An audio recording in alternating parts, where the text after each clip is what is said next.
Good evening, everyone. Welcome to Unacademy, the one-stop destination for the civil services English medium aspirants. Welcome to another series called Ethics Simplified. We discuss important ethical underlying issues associated with current developments. If I'm clearly audible and visible, please let me know in the live chat box.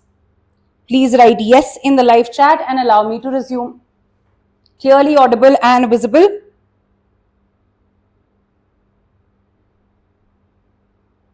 Good evening, good evening.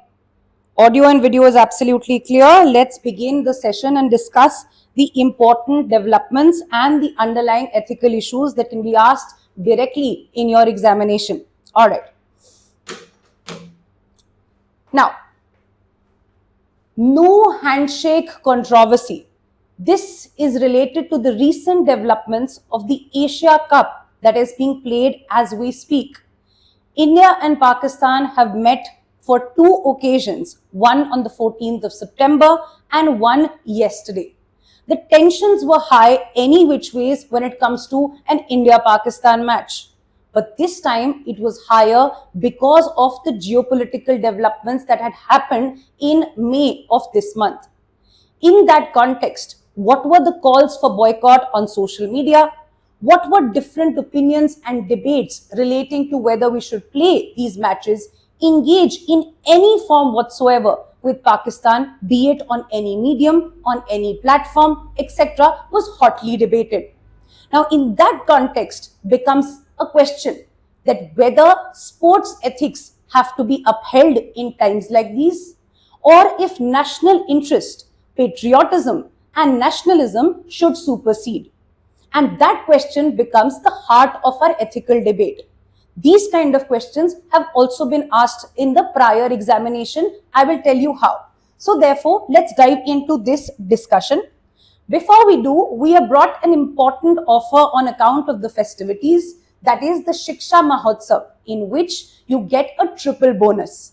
In case you buy a 6-month subscription, you get a 6-month subscription free of cost, and also another 6 months in the Assure program. Allow me to discuss the Assure program further. Similarly, if you buy 1-year subscription as a 2027 aspirants, you get another 12 months absolutely free of cost extension. That means the validity has increased, but you also get another 12 months of the Assured program.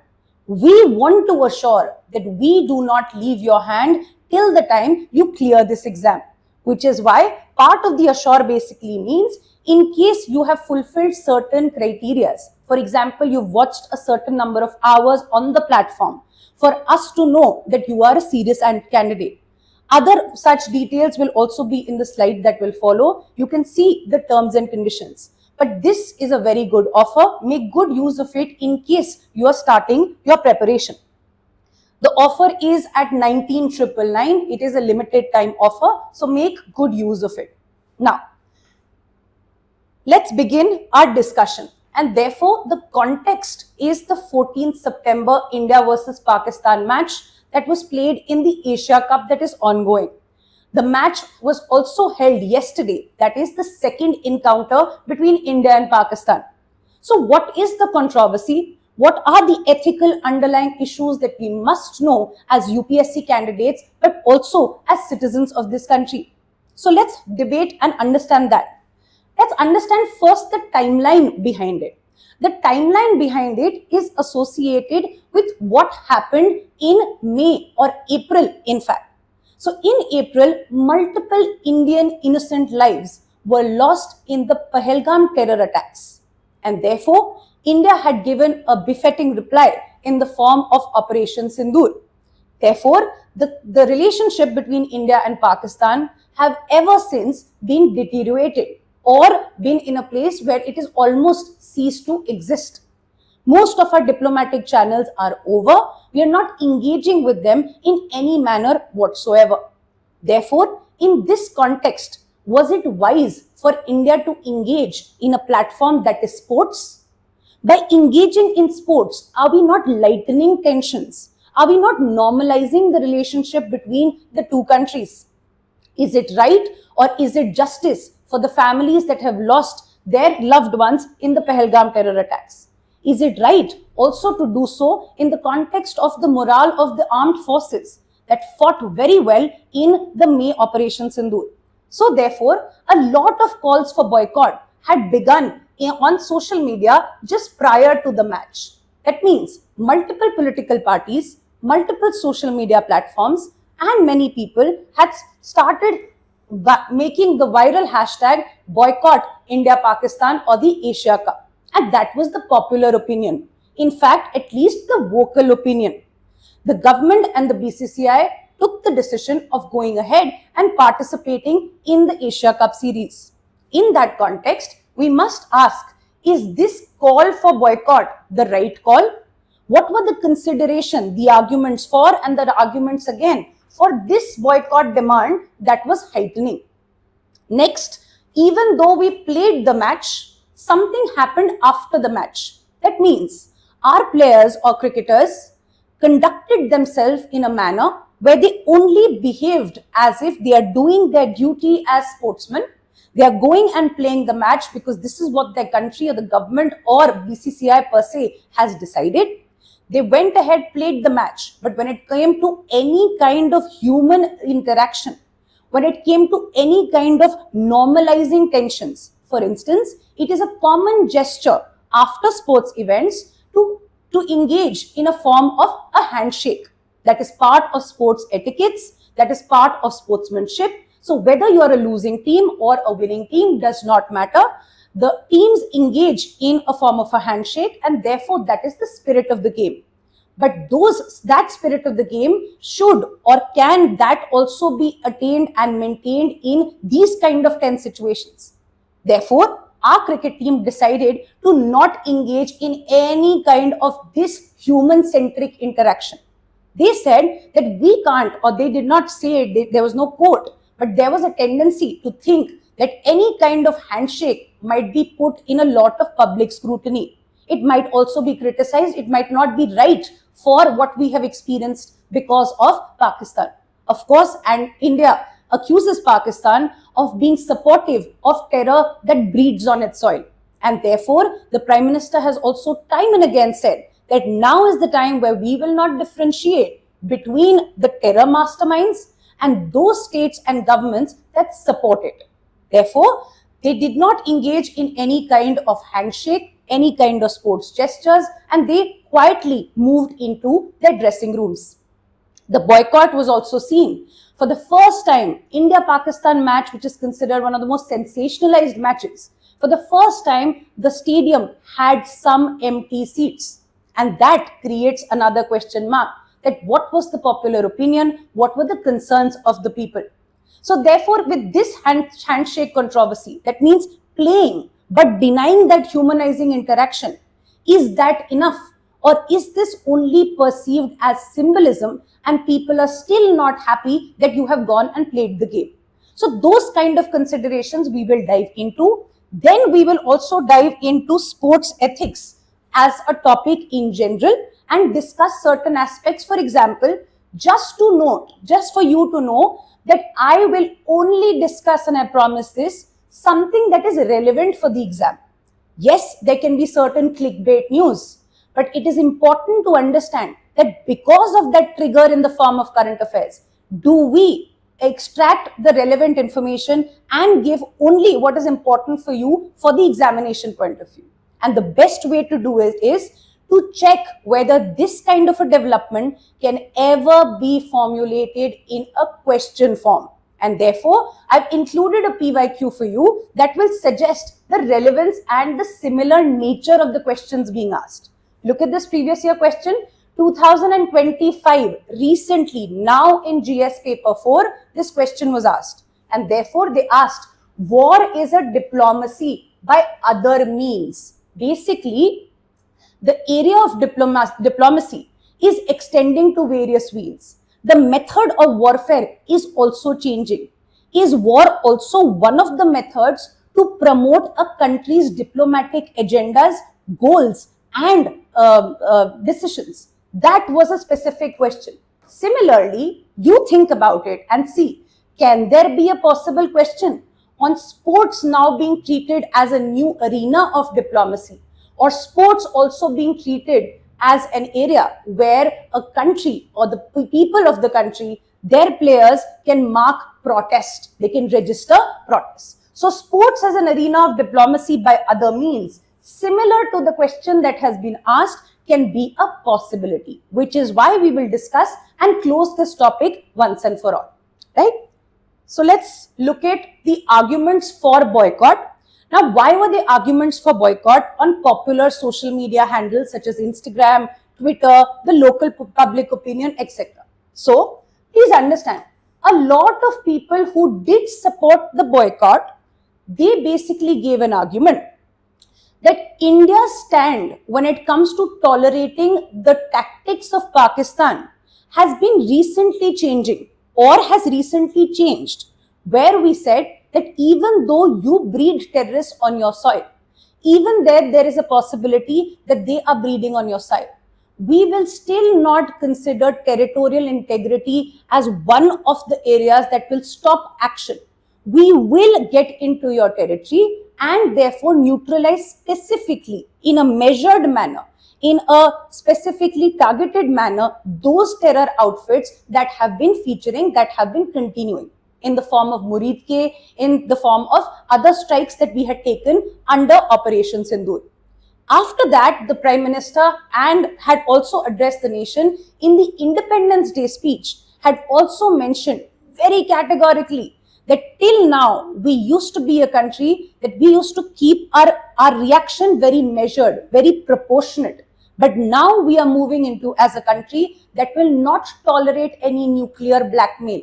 We are moving as a country that will not tolerate that we keep a distinction between the terrorists and you giving support to the terrorists. You allowing your soil for these terror outfits to breed. We will not differentiate. If you are supporting terrorism that is harming India, we will also be taking an action against you.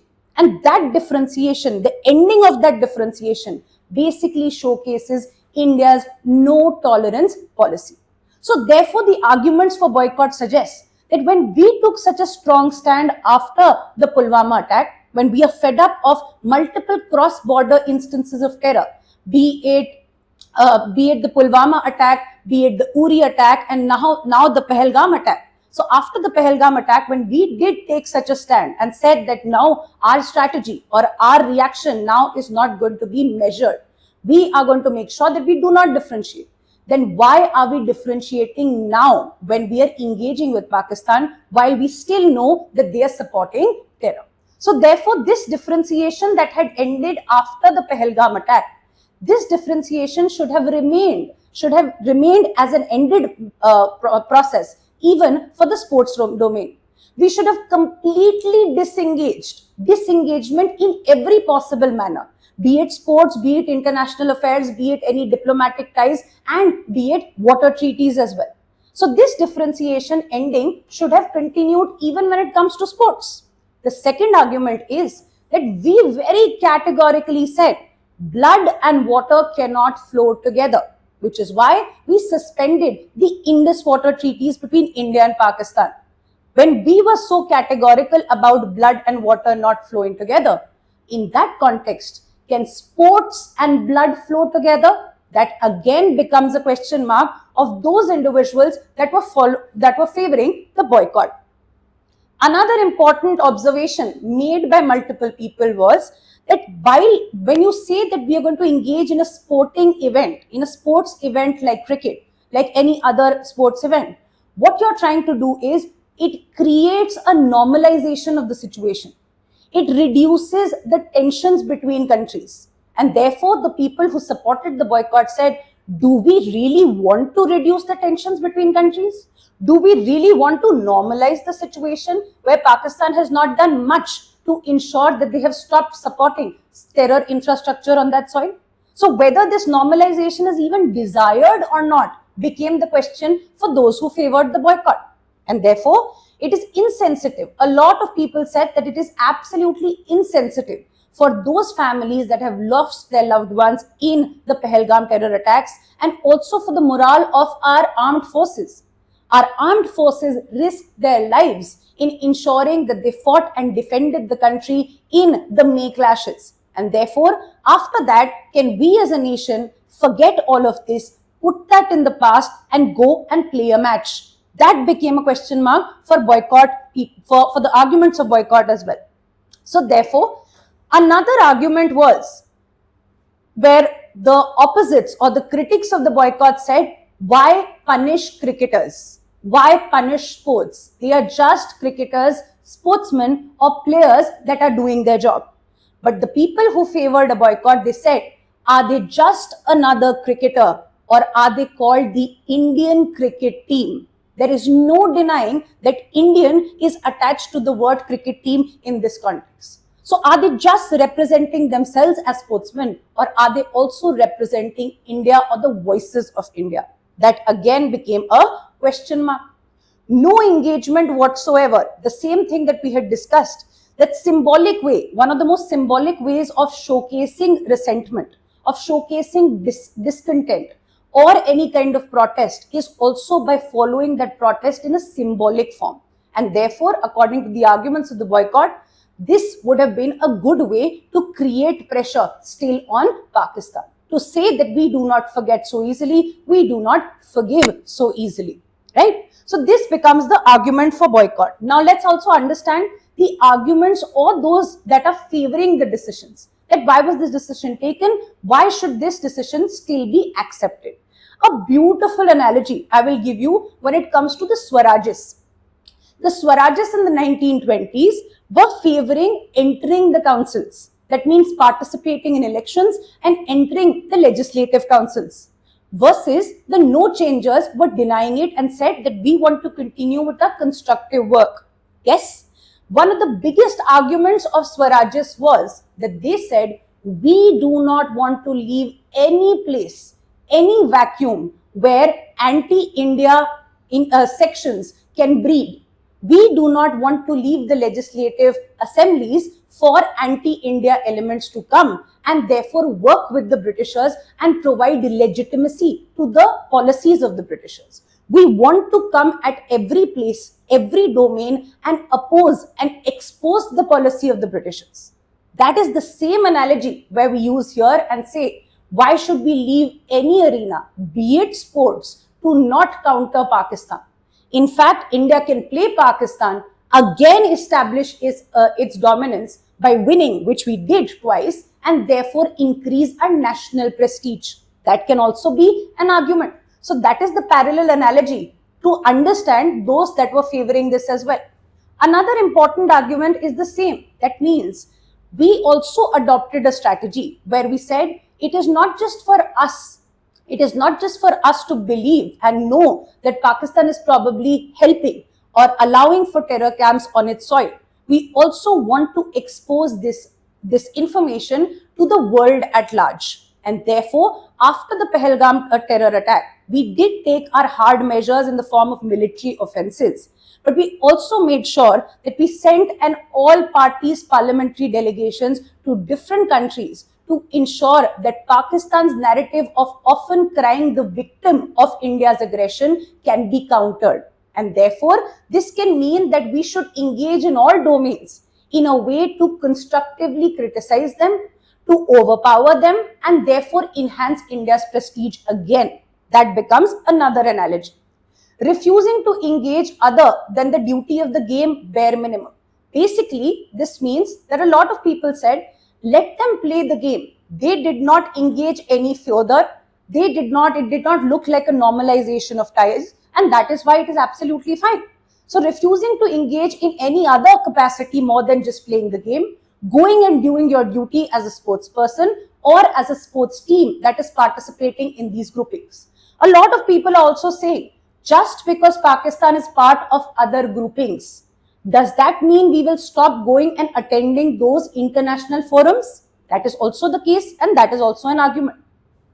Increase in Indian prestige, 2 easy wins. Again, the same thing. We used another arena to ensure that we are also increasing, leaving no opportunity for India to reassert themselves. In fact, you would have heard that the Indian captain, Surya Kumar Yadav, had also, after the win, had dedicated this win to the families of the families of the Pahalgam attack victims, and also to our armed forces that had conducted Operation Sindoor. So it was used also as a symbol to showcase solidarity and strength with their national cause back at home. Another important aspect is drawing the line. That means those that have justified the decision has said, it is important to understand who are we actually blaming. The theory of justice suggests that you can blame an individual depending on what the individual has done, and therefore shifting the blame of some people on an entire nation or maybe an entire sports team that had nothing much to do with it can create another problem. But again, critics argue, do they have nothing to do? Does the nation or the government have nothing to do? We have understood and have a lot of data relating to those ties with terrorism. So therefore, drawing the line, differentiating between cricketers and what was done by the terrorists can also be the case. And therefore, the arguments that were justifying the decision was such. Of course, a lot has changed because we also need, what we are doing is, we are not criticizing anyone. We are probably doing the bare minimum, playing the game and coming back. But what was seen was also a lot of heated arguments. In fact, one Pakistani batsman was also symbolically seen as, after celebrating 50 runs, as showcasing a method where he was seen celebrating in the form of firing. So those kind of incidents can again question this justifying the decision again, right? So after we've done this, let's also move to the broader idea and the broader debate. The broader debate means, on the one side, we have sports ethics, which says no sportsman should be treated in a different light. Sports should continue and not become an extended area of diplomacy. Sportsmen should not be used as pawns to further political agenda back at home, and they should not be pressurized to change the way they conduct. That means sports should stay insulated from these kind of developments. But is that really possible? So therefore, sports ethics says that these gestures of maybe handshake, of being courteous to each other, is part of sportsmanship. For example, handshakes, applauding each other, good play, fair play, respecting the opposite team, even if you are losing, if you're on the losing side or the winning side, does not matter. This is in sync with the idea and the ideology of the spirit of the game, right? And therefore, a beautiful thing that you can write in your answers is, on the field they compete not as foes, that means not as enemies, but as craftsmen of the game. They are just skilled individuals that are good at playing a sport, and therefore allow them to play that sport. So one side of the argument says this, and therefore we say one of the examples of such a thing is that even previously, after certain rivalries between India and Pakistan, the sports related culture has still stayed alive.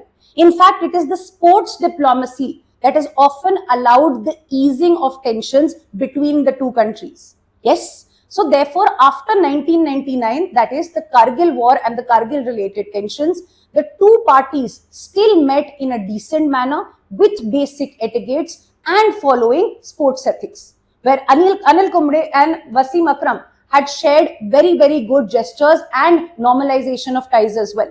And that is why a lot of people also call it the gentleman's game. Another important rivalry is between Nadal and Federer. They were considered the best when it comes to the world of tennis. But they have not left any stone unturned, except for even despite the rivalry, to come on social media and more often than not appreciate each other's skill. And that is also one of the beautiful examples of sports ethics and that perspective. Let's also understand the other perspective. The other perspective is patriotism. That means, aren't sports seen a part of the nation? Isn't it the Indian cricket team? Isn't it the Indian hockey team? We cannot forget that they are wearing Indian jerseys. We cannot forget that our national anthem plays before they go and play the other side. So these kind of nationalistic sentiments associated with the game or sport can never be denied. And therefore, we say that who do the players really represent? Is it just a cricketer or is it an Indian cricketer? And therefore, should that player associate and uphold sports ethics at all times, or that player resonate the voice of the people? That becomes a question mark. So players, do they represent nations and not themselves? Their action, any kind of action that they take, any misbehavior, any good behavior, reflects on the country as well. That means you're representing the country and your behavior is symbolic of what the country is saying. And therefore, they should probably listen to the country. So any kind of action by them who are representing the country carries a lot of weight. And therefore, this sometimes can reflect the national sentiment. How is India perceiving? How is India looking at Pakistan? Is it willing to engage? Not engage? Are we towards the path of forgiveness? Are we towards restoring ties, etc.? That can be said by a cricket match, that can be seen as a very critical geopolitical event as well.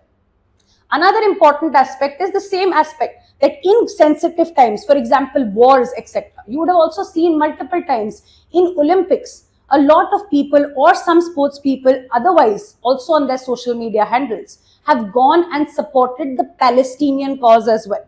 So those also become the example where sports people use these platforms or sporting events to in fact highlight their nationalistic demands, concerns, or any kind of problem if their country is in war with another country, if another country has committed certain atrocities in that country as well. So therefore, we say that these players often echo what is called as the national voice. And therefore, is it more important than their personal ethics or not when they are representing the nation? So therefore, another way of saying is, we are turning playing fields into battlefields. If we make sure that patriotism and in the nationalistic sentiment, we allow our players or we pressurize our players, if they are given a directive, for instance, an unsaid directive, to act in a certain way, are we reducing their autonomy when it comes to personal ethics and increasing the pressure on them to voice the national demand? Should we even do this with players? They are not supposed to be politicians. They are not supposed to be ambassadors of a country. That also becomes an argument that we will be diving into further. So therefore, earlier instances and parallel instances are also, when it comes to the Arab-Israeli tensions, they have often refused these kind of handshakes. Even the South African players have often boycotted because of the cry against discrimination. And even Olympics boycott. For example, the boycott relating to, or the US had boycotted the 1980 Moscow Olympics because of protesting, as a symbol of protest against the Russian invasion of Afghanistan. So these also become parallel examples where sports events and sports have been used to further diplomatic agendas, and also to give a suggestion or to give a reaction of what we agree with and what we don't. So these become the examples that you can quote in your answers. Now, there are multiple dilemmas that we will discuss when it comes to this event. One is ethics versus symbolism. That means, do we require a symbolism-based defiance, or do we require the courtesy associated with sports ethics? Whether we should have not played, a lot of people also say that except for violating these sports ethics, it would have been rather better if India had not played in the first instance. In fact, if India did, then the not doing the handshake gesture was not called for. So therefore, that is also a contradiction, where are we really preserving sports ethics, or are we only engaging in symbolism in order to favor patriotic sentiments and national sentiments? Another important aspect is that this person, the player here, maybe our captain, maybe our other Indian cricket team members, are in a dilemma, because on the one hand, they are a player of the game. They are a craftsman of the game. They are thorough professionals, yes. So they can act in an individual manner where they do support certain gestures and sportsmanship. But they are again put in a dilemma where they are also national representatives wearing that national jersey. And that is why our Indian captain also came out and said that we will dedicate this win for nothing else but what our nation has suffered, that is the victims of the Pahalgam attack. So a handshake may be personal, but it can be interpreted or scrutinized, especially when you come to India-Pakistan matches. It can be scrutinized, interpreted and criticized by millions and billion people. So therefore, there can be a huge opinion, and especially in today's day of social media, these kind of instances do not go unnoticed. In fact, even after yesterday's match, there are various reels that they are doing the rounds about Pakistani players acting in a certain manner, Indian players engaging in some form of verbal communication with them, etc., etc. So everything in today's social media age goes viral so quickly. So this dilemma does exist. The dilemma is whether blaming, again the blame game, whose responsibility, where do we put an end to that responsibility? Our Pakistani cricketers, can they be blamed, treated badly and disrespected for what people in their country in the form of terrorists have done? For how their government has been supported those terrorists or not? Some people say yes, some people can say no. So therefore, the dilemma is whether blaming Pakistani cricketers for Pahalgam is just like civilians. And that is what we also do. That when we are engaged in a war with any other country, for instance, even in the May-related aspects, the analogy being, in the May conflict, we as a country made sure that we did not want to target any civilian facility when it comes to Pakistan. We are a country that believes in justice. We are a country that believes that we will differentiate between innocent civilians and those that are creating a problem. And therefore, the similar differentiation can also apply here as an analogy. So therefore, just how we differ and differentiate between civilians in wars, why can't we differentiate between athletes and politicians in times of conflicts or in times of distressing situations? So that also becomes an important argument and dilemma. Another dilemma is whether to boycott Pakistan is to protest or play to assert India's prestige. That means there can be two arguments, and therefore people can say boycott is a sign of protest, that is the right thing to do. Another set of arguments can say playing, winning against them, establishing India's prestige also carries equal amount of weight for us to do. So what is the right path? That again becomes the dilemma. We both sections, that means no Indian in India would ever want something bad for the country. Yes, but there can be divided Indias, there can be divided opinions, and therefore this becomes an ethical dilemma. Which is the right way to go? Fans also faced a dilemma. In fact, a lot of people did not post on social media. A lot of people, in fact, posted boycott watching the match. Even if the government has gone ahead with it, even if the BCCI has taken a decision, we will boycott it, and therefore we as fans will not support and view the match. Which is why we saw in the stadium multiple seats were vacant in an India-Pakistan match. Now, please let me know if this isn't rare, what is. It's one of the most rarest sight to see empty seats in a stadium for an Indo-Pak match. So fans also faced a dilemma. They thought whether we should boycott the match in protest, that means against Pakistan and what has been happening for our country in multiple attacks in multiple years, or they felt where our cricket players have been pressurized, they are just listening to the call of the authorities of the BCCI, that is association, and our cricketers are just made to play. It is not their call.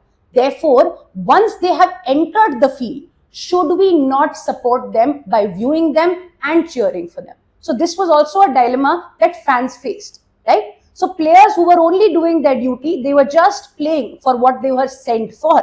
In the end, the choice was between either we say silent, that means we disengage, we say we will not watch, or after our men in blue have entered the field, we show solidarity with them.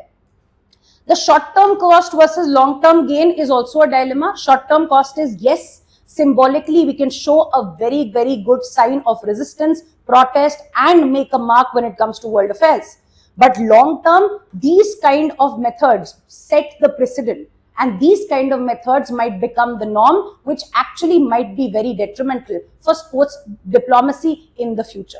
It might also be seen by other countries as India not being mature enough to engage in separate domains separately. So this also became a dilemma for the authorities before deciding whether to boycott or to participate. So these are the aspects that you can write. Similarly, I have created a question that is a possible question on the same lines. Sports is often described as the same like this question, another domain of diplomacy.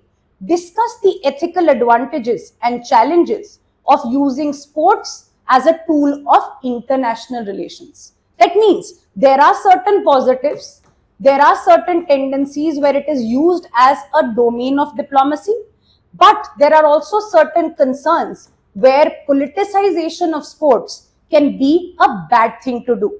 So this is the nature of the question. It can be asked, in this you can give examples, and it can be asked either in GS paper 2. You can have IR related relevance, and you can also have GS paper 4, that is ethics related relevance. This was asked in ethics GS paper 4 this year in 2025. So this question is something in which we will prepare further as well.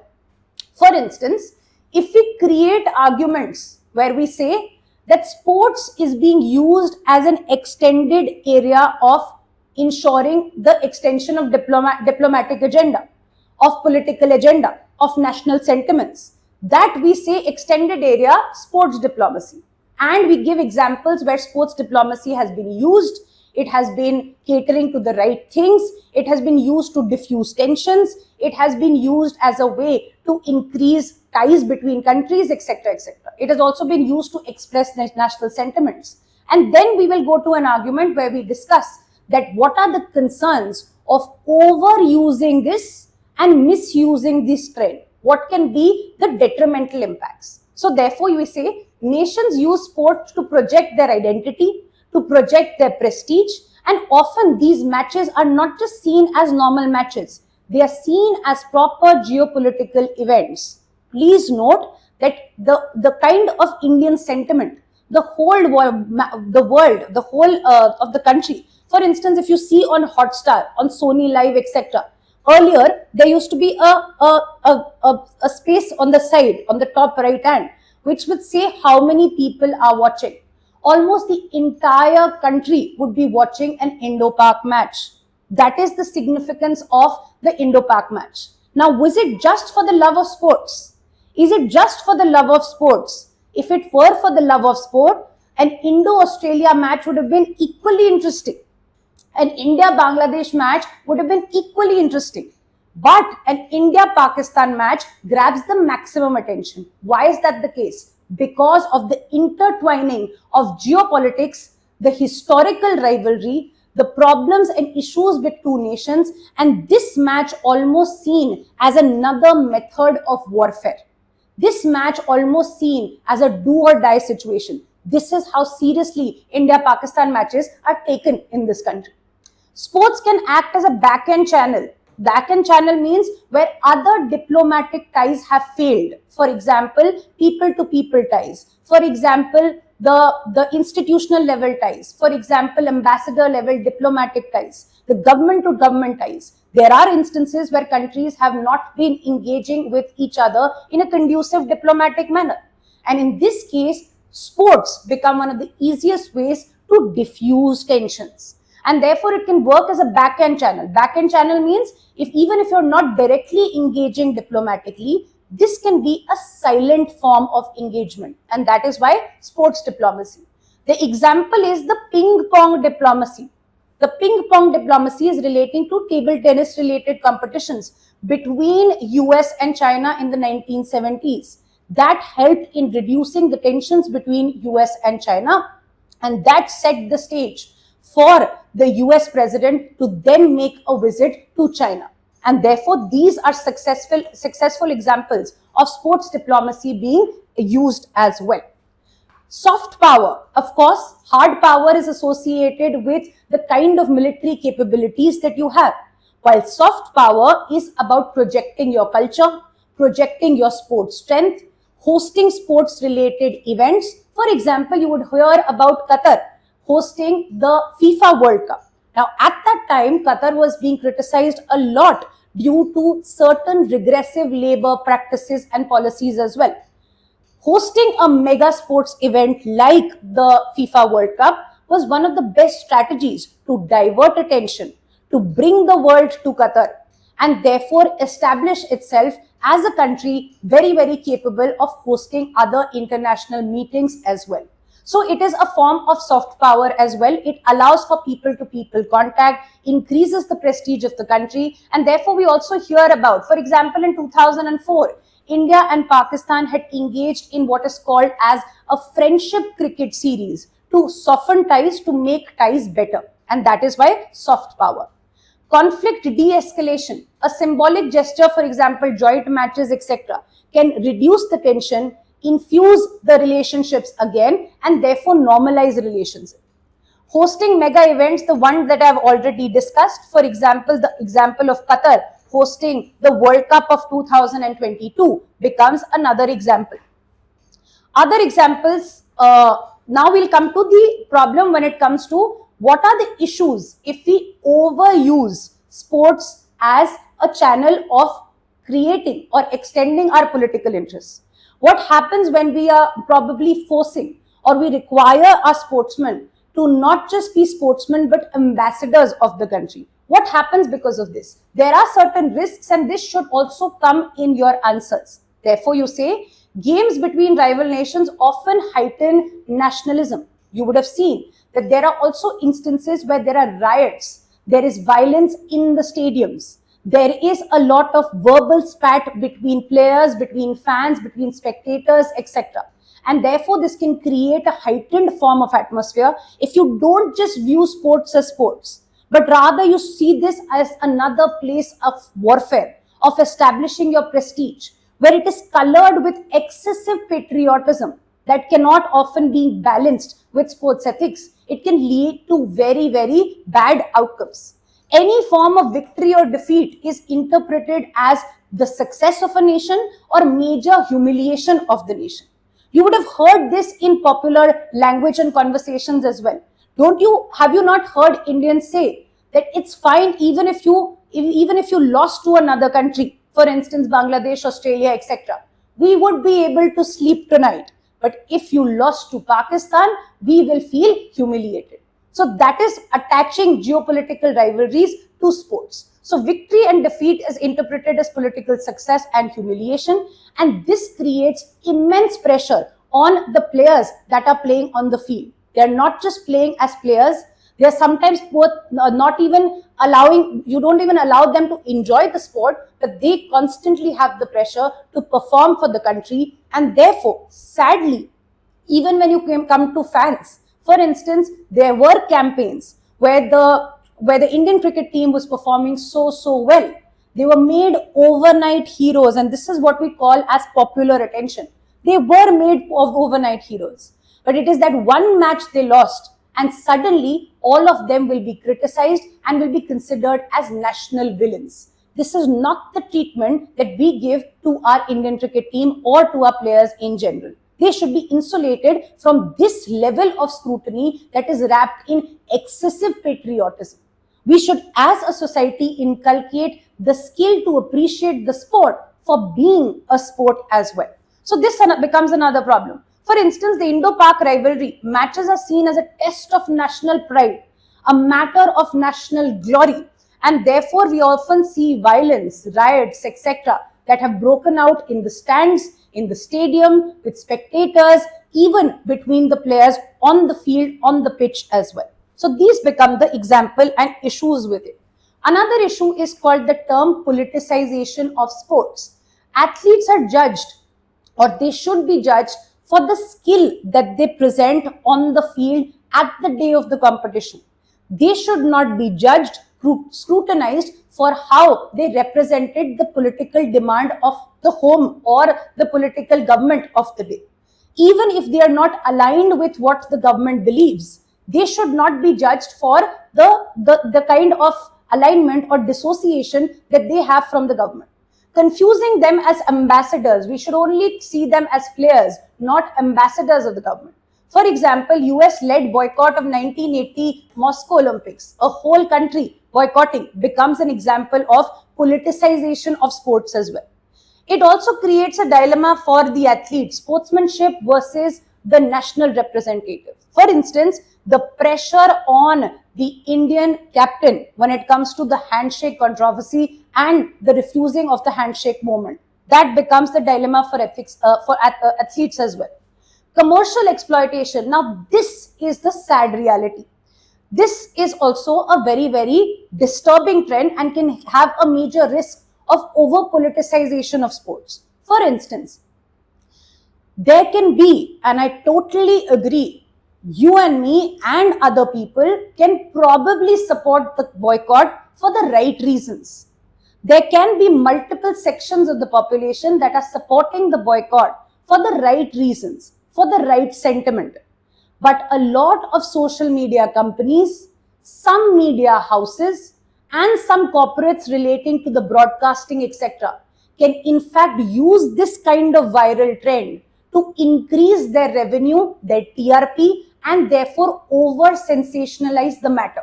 That is also a major problem. For example, over sensationalization by media outfits, by sponsors, by broadcasting authorities, etc., creating a leverage of this situation. They are leveraging this situation for their own profits. And this becomes a major tendency the moment we over politicize sports and violate sports ethics. Now, the idealistic view, if we are asked a question, can sports really be isolated from whatever is happening in the country? The simple answer is no, it cannot be. The idealistic view is that yes, sports should not encourage any kind of politicization. The UNESCO and the Olympic Charter have often remarked that these kind of games should be free from any political representation. It should be based on mutual respect, etc., and love for the game. But in this context, we have also seen a tendency. For example, multiple athletes from that, those were independent athletes. They were not coming from any country. They came together. They basically crossed multiple boundaries. They did not believe in national boundaries to engage in sports. And therefore, they came together to create what is called as the Refugee Olympic Team and participated in 2016 and the next Olympics as well. Independent individuals coming as refugees that are not representing any national country or any national domain. So that is a beautiful idealistic example of how sports can be kept separate from nationalistic tendencies or politics. The realist view is it cannot be separated because they are both intertwined. Of course, you cannot leave the view that it is about the nationalistic sentiments. That is why we see the Indian cricket team playing. The public perception is that we see their victory as national victory. We see their loss as national loss. So therefore, that link is of course there. Even the stadium is so full of nationalistic sentiment, patriotism, with the flags that are waving, with people in the blue jersey, with the national anthem literally giving us goosebumps. So yes, the realistic view is that sports cannot be completely separated, but at least we can try and move to a side. The path can be towards a side where we are trying to at least keep it in moderation. We are at least ensuring that our nationalistic victory or celebration should not be hurting anyone else's. At least that can be ensured as well. For instance, multiple pro-Palestinian athletes showcasing their discontent at Olympics event, that becomes a way that says that it cannot be dissociated. So therefore, we say that sports is a double-edged tool. It can be used in a good manner sometimes, but it also has risks of being overused and over-politicized. Therefore, the mending process, we must mend ourselves, we must move towards a process where we are respecting sports for how they are. We are also disengaging and not over-popularizing the moment. But it's also very important to note, and this you can say in your interviews as well, that any kind of mutual respect any kind of coming together should happen on the basis of reciprocal behavior. If it is coming from the other side as well, it is respected. But if you are being magnanimous, if you are being the bigger person and only showing respect by the other person, and the other side is showing complete disregard for the initiative that you're taking, then to take that insult is also a cowardly behavior. So that is the balance that you will give, that it should be any kind of aspect of moving towards mutual respect should be based on reciprocal terms. You can be the bigger person, but you cannot or should not be tolerating insult from the other side as well. So that is where we say that sport should be used as a double-edged sword. There can be certain suggestions that we can write in order for your answer to be more about the way forward, and therefore we can say that various stakeholders can do their bit. There can be institutional measures where the sporting bodies, for example, FIFA, ICC, etc., they can create proper regulations to ensure that proper sports ethics, gestures, and etiquettes are followed. Sports does remain a neutral ground for people and countries and sportsmen to engage. At the diplomatic level, we should continue using this as an arena of diplomacy for the back-end diplomacy as well. From people to people connect also, we should ensure easier visa. For example, if a person is going for watching a sporting event, this should be facilitated as well. Another important aspect is athletes also should be given a code of ethics or trained in sensitivity when it comes to the performance or how to conduct themselves when at a sporting event. The media responsibility is also to not create A versus B scenario, rather present it in a toned down manner, not by using nationalism or patriotism for their own profits and TRP. So these are the stakeholders related advice that you can give. I wanted to go beyond the topic as well and talk about the other ethical issues, other challenges, problems that have been plaguing the domain of sports. So therefore, let's do that as well quickly. For instance, the first and foremost problem is doping and the usage of performance enhancing drugs. Now, this creates a big problem where you are only, the ethical issue is that you're only focusing on short term, on winning. That means you're only focusing on an end, and the path for winning is not a consideration for you.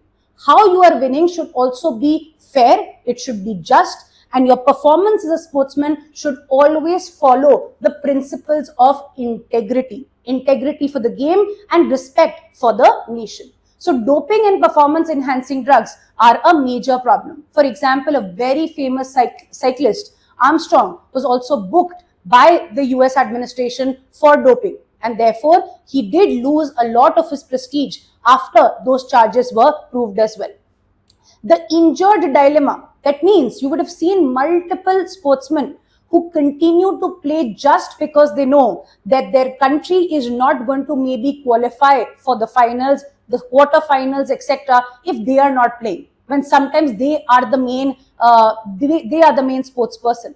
So therefore there is sometimes a dilemma between personal well-being, preserving your personal health, personal well-being, versus the amount of responsibility that you have for the nation. And therefore this is Kerry Strug's iconic, she was a very iconic gymnast, and therefore even despite breaking her ankle, she performed the iconic vault, and therefore that grabbed a medal for USA. So that becomes a beautiful example as well. There are also loopholes versus sportsmanship. Now, for those who enjoy football would know that there is a tendency in football matches, in fact, it is almost seen as a matter of tactic, that you are trying to, or a lot of times where one country or one team scores a goal, and they are trying to, or they are ending, they're coming to the close of the match, they will just try to dilly-dally and waste time.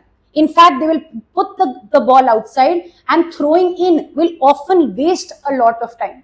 So this time wastage in football is done deliberately as a matter of tactic to waste the time and therefore not allow for the other team a good shot at equalizing the goal.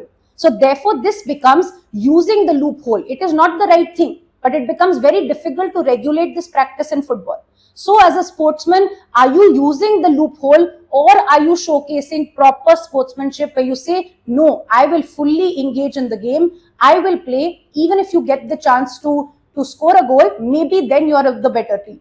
I will not use these arm twisting, these loopholes to restrict you. So wasting time in football is an example of the lack of fair play and using loopholes as well. For instance, there was a huge controversy relating to Maradona, who was an Argentinian player, relating to one iconic goal that he had scored.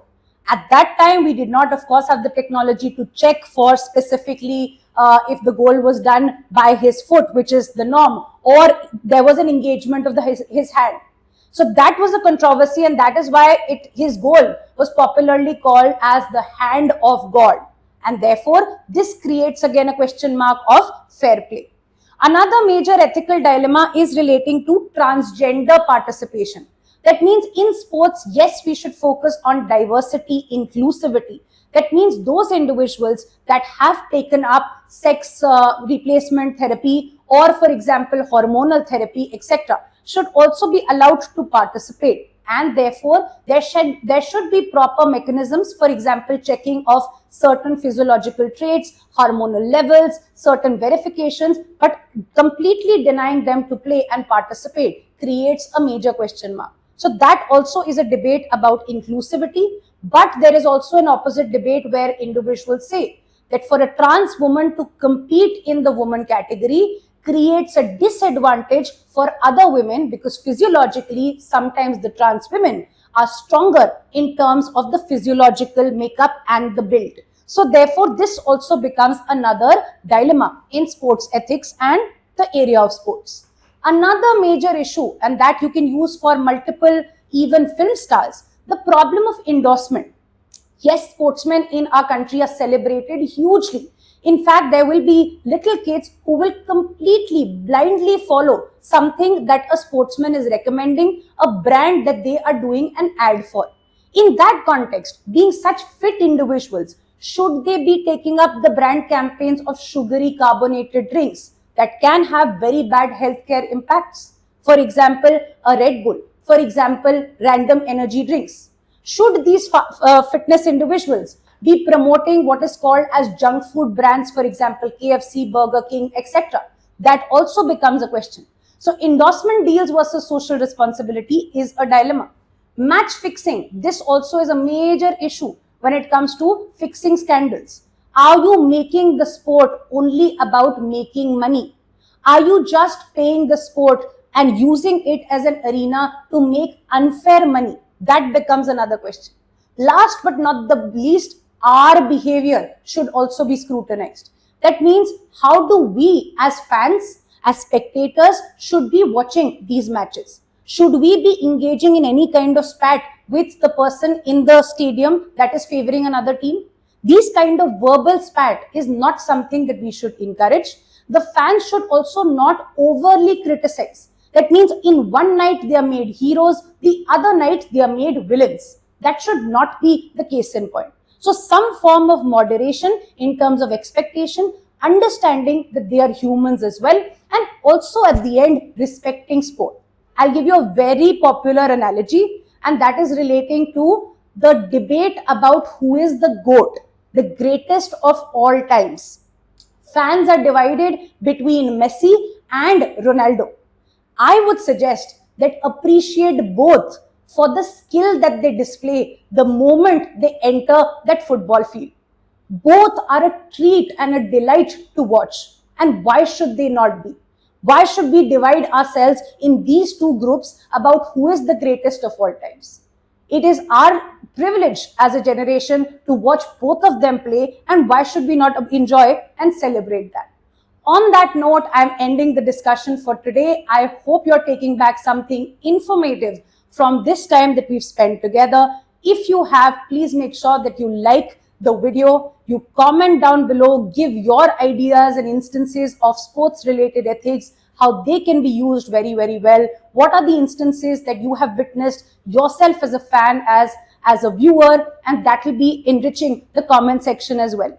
If you haven't subscribed to our YouTube channel, please do so. We keep coming up with these enriching videos. I will see you now next Monday with another important ethical topic. Till that time, take care. Bye-bye.